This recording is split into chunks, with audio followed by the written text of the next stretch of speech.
Why Marcus Aurelius stayed calm in the middle of war and betrayal. Imagine this. You're the emperor of the largest empire in the world. Your closest allies betray you. Your armies are exhausted. A deadly plague spreads through your cities. And your own children are dying. Most would crumble. Most would be broken by grief, rage, or despair. But not Marcus Aurelius. In the middle of all this, he wrote, "You have power over your mind, not outside events. Realize this, and you will find strength." Welcome to true Stoic mindset. Marcus Aurelius wasn't born with a calm mind. He wasn't a saint. He was a man, deeply human, constantly tested, endlessly burdened. But through all the chaos, he never lost himself. Why? Because he didn't just believe in Stoicism. He evolved through it. We often see Stoicism as a philosophy, a set of ideas. But for Marcus, it was a journey, a transformation. He didn't wake up one day with perfect wisdom. He trained his mind. He failed, he reflected, and he wrote. Not to impress others, but to survive himself. And that's what this video is about. The Stoic evolution Marcus Aurelius used to master his mind. Not theory, but a living, breathing process. One you can walk to. What is Stoic evolution? Most people think Stoicism is about suppressing emotions, acting tough, or quoting wise sayings. But that's not what Marcus Aurelius lived. And it's not what made him unshakable. What he practiced, and what few ever talk about, is something deeper, Stoic evolution. Not a belief. Not a performance. But a slow, deliberate transformation of the inner self.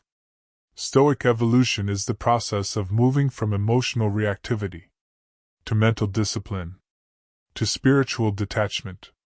It's the journey from "I can't handle this" to "This doesn't control me anymore." It's not about pretending life is fine. It's about becoming someone who remains steady, even when it's not. Marcus didn't start as a Stoic sage. He began as a student, overwhelmed by responsibility, pulled by duty, fear, and frustration. But through reflection and writing, through daily battles with his own thoughts, he began to evolve. Each entry in Meditations is not a lecture. It's a snapshot of transformation. He wasn't showing off wisdom. He was building it. And that's what Stoic evolution is. Not something you read. Something you become. Step by step. Thought by thought. Moment by moment. It's the invisible growth no one sees. But you feel. Every time you choose clarity over chaos. The awakening, when Marcus realized he couldn't control the world. Before he was emperor. Before the war. Before the Stoic calm. Marcus Aurelius was a young man. Thoughtful, overwhelmed, and trapped in expectations he didn't choose. He didn't ask to become emperor. He was chosen. By politics, by fate, by forces beyond his control.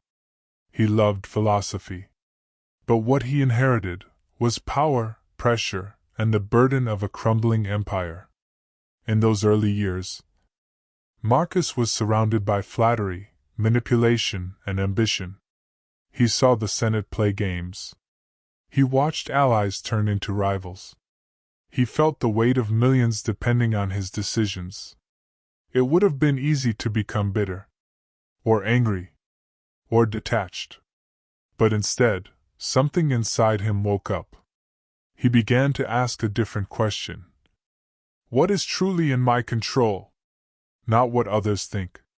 Not what the empire does. Not even his own fate. But his mind. His thoughts. His choices.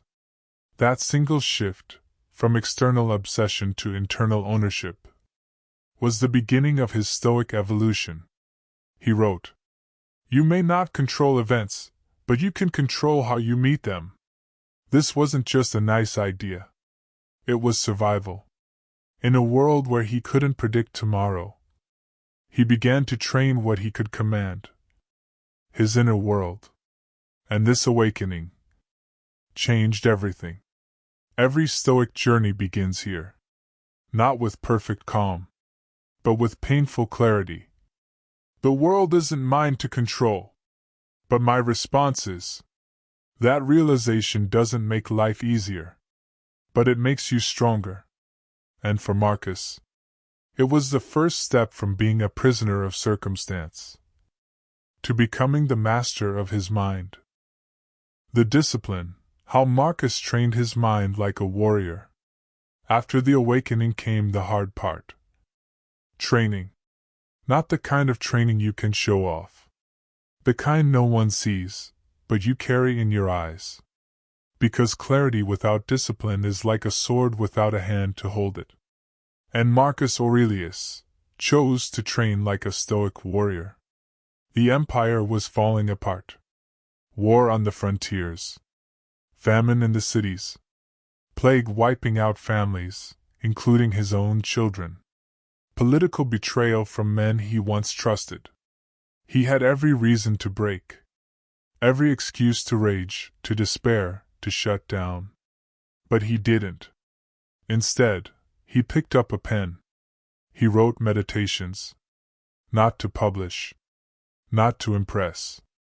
But to survive. To stay awake. To remind himself, day after day, what truly mattered. He would write. You have a mind. Use it. Don't be controlled by pain or pleasure. Waste no more time arguing what a good man should be. Be one. Each sentence was a blade, sharpening his will. Each page, a battlefield where he wrestled his ego, his fears, his impulses.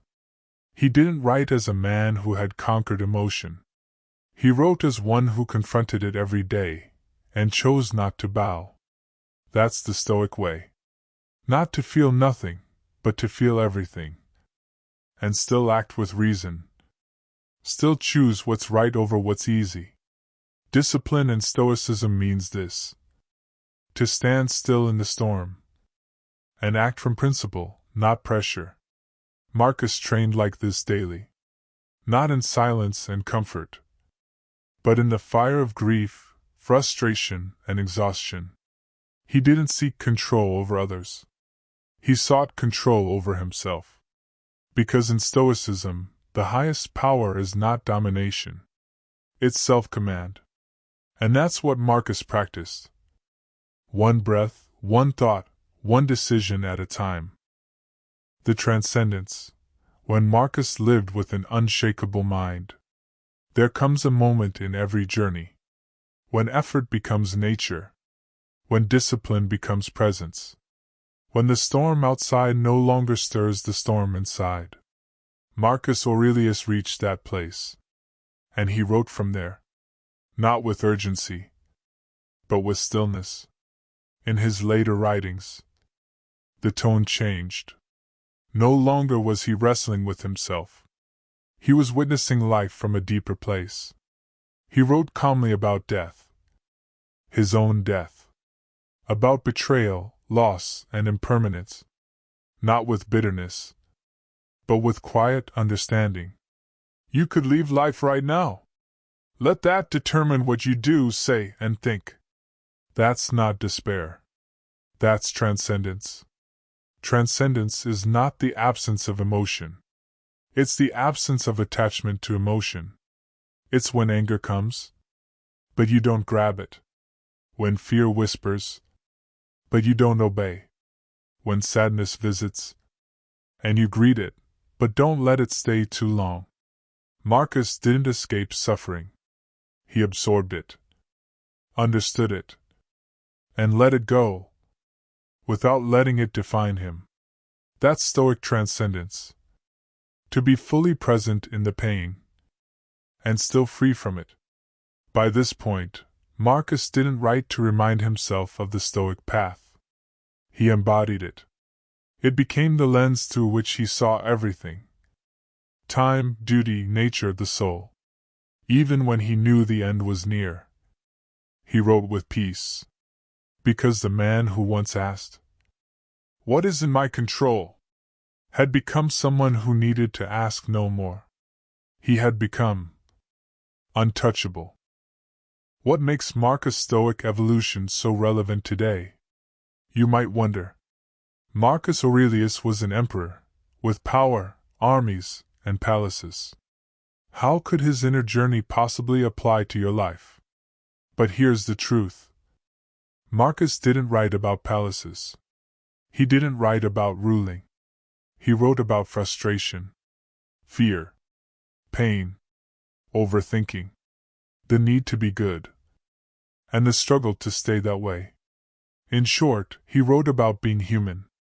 What makes Marcus' Stoic evolution so powerful isn't that he was perfect. It's that he wasn't. He was tired. He was grieving. He was constantly doubting. Yet, he chose clarity anyway. He chose discipline anyway. He chose peace anyway. In a world of noise and chaos, Marcus is more relatable now than ever. Because you too live in pressure. You deal with distractions, betrayal, uncertainty. Maybe you're not leading an empire, but you're holding together a job, a family, a fragile sense of self. And every day, like Marcus, you have the same choice. Will I let the world decide how I feel? Or will I train my mind to stay steady? His writings weren't meant for classrooms. They were meant for the battlefield of the mind. And that battlefield hasn't changed. In fact, today, with endless notifications, comparisons, and expectations, it's louder than ever. But the path remains the same. And Marcus walked it before us. Not as a god, but as a man, trying to remain good, in a world that made that hard. That's why his Stoic evolution matters. Because if he could rise, with grief in his heart and chaos at his gates, then maybe, so can you. How to begin your own Stoic evolution. You don't need to be an emperor. You don't need to be wise. You just need to begin, right where you are. Because Stoic evolution doesn't require perfection. It requires practice. Consistent, honest, uncomfortable practice. Here's how you can start. 1. Begin each morning with a Stoic question. Before your phone. Before the noise. Ask yourself, what might disturb me today? And how will I choose to respond? This prepares your mind. It trains you to expect challenges, not resent them. Like Marcus wrote, "Today I will meet people who are ignorant, selfish, and rude. But I will not let them steal my peace." Write your own version. Make it personal. Say it out loud. Or write it down. This is your first step toward mental discipline. 2. Journal honestly, like Marcus did. At night, take 5 minutes. Ask yourself, what did I feel strongly today? Where did I react instead of respond? Did I live according to my values? Don't filter. Don't write beautifully. Write truthfully. This isn't a diary. It's a mirror. Marcus didn't write meditations to impress. He wrote to stay awake. You can too. 3. Practice the separation of self and emotion. The next time you feel overwhelmed, pause and say to yourself, this is anxiety. It's not me. There is anger in me. I am not anger. This small shift creates space. And in that space, you regain your power. 4. Ask the Stoic filter, what's in my control? No matter what happens, pause and ask, can I control this? If yes, act. If no, release. Write this on a sticky note. Put it on your mirror. Burn it into your mind. Because freedom begins where control ends. Optional, write these down. Make it a practice. Real evolution isn't what you know. It's what you live. So if any of these steps speak to you, write them down. Practice them. Start small. Stay honest. And let your mind grow stronger, day by day. Stoicism isn't a dead philosophy. It's a living evolution. Stoicism is not ancient words trapped in dusty books. It's not a set of cold rules. It's not about suppressing emotion or pretending to be above pain. It's a path, a practice, a quiet revolution of the self. And Marcus Aurelius walked that path. Not as a man who had all the answers, but as a man committed to asking better questions. He didn't conquer the world through armies. He conquered himself. One thought at a time. That's what made him powerful. Not titles, not wealth, but discipline, clarity, and self-command. And that power? It's not exclusive. It's not ancient. It's alive and available to you. You're already on the journey. If you've ever stopped in the middle of chaos to ask, is this within my control? You've already taken the first step. If you've ever felt overwhelmed, but chose to respond with calm, you're evolving. And if you've made it this far in this video, then you're not just curious, you're ready. So here's your invitation. Subscribe to True Stoic Mindset. Not to be inspired, but to be transformed. Like the video if something in you shifted. Share it with someone who's trying to hold themselves together. And hit the bell so you don't miss what's next.